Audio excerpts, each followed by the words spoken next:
Joining us this morning from University Medical Center in Tucson is Suzi's husband, Bill Hileman. Bill, good to have you back with us this morning. How's Suzi doing? Suzi had her second surgery yesterday on the fractured hip, and the doctor informed us all went extremely well. We get this morning to get the new x-rays and learn just all about the various screws and plates that have been put in there.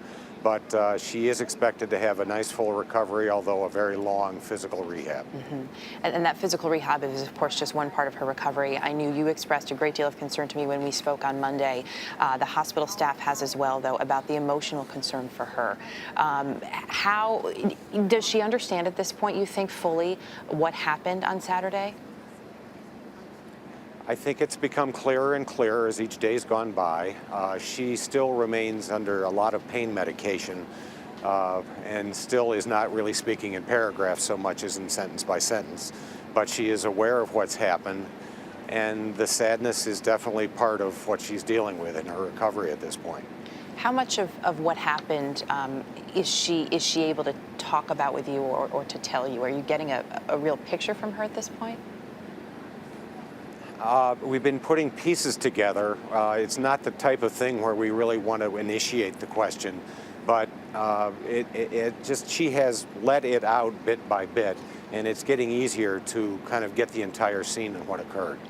I know you are so close with the Green family, and when they moved to your neighborhood a couple of years ago, both families, you immediately connected. You said to me that Dallas and Christina, in a way, helped you and Suzi kind of play a grandparent.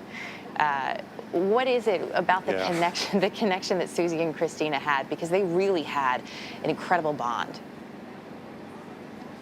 Suzi has always had a particular proclivity for the young kids. She likes the semi-blank slate of their youth, and opportunities to intrigue and influence just seem to gravitate towards her.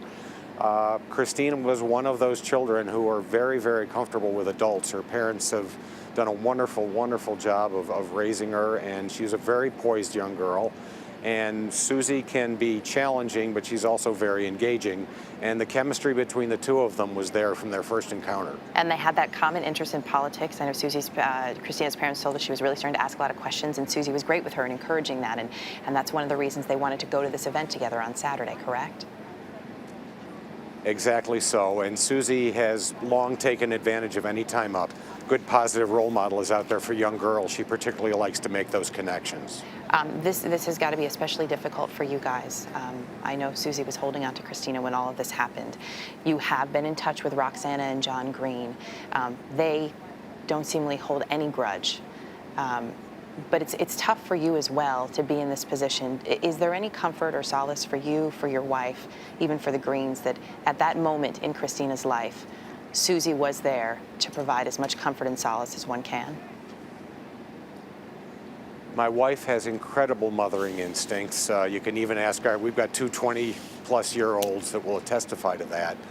And what first came out of her when consciousness returned was concern for Christina's well-being and how she had come out of it.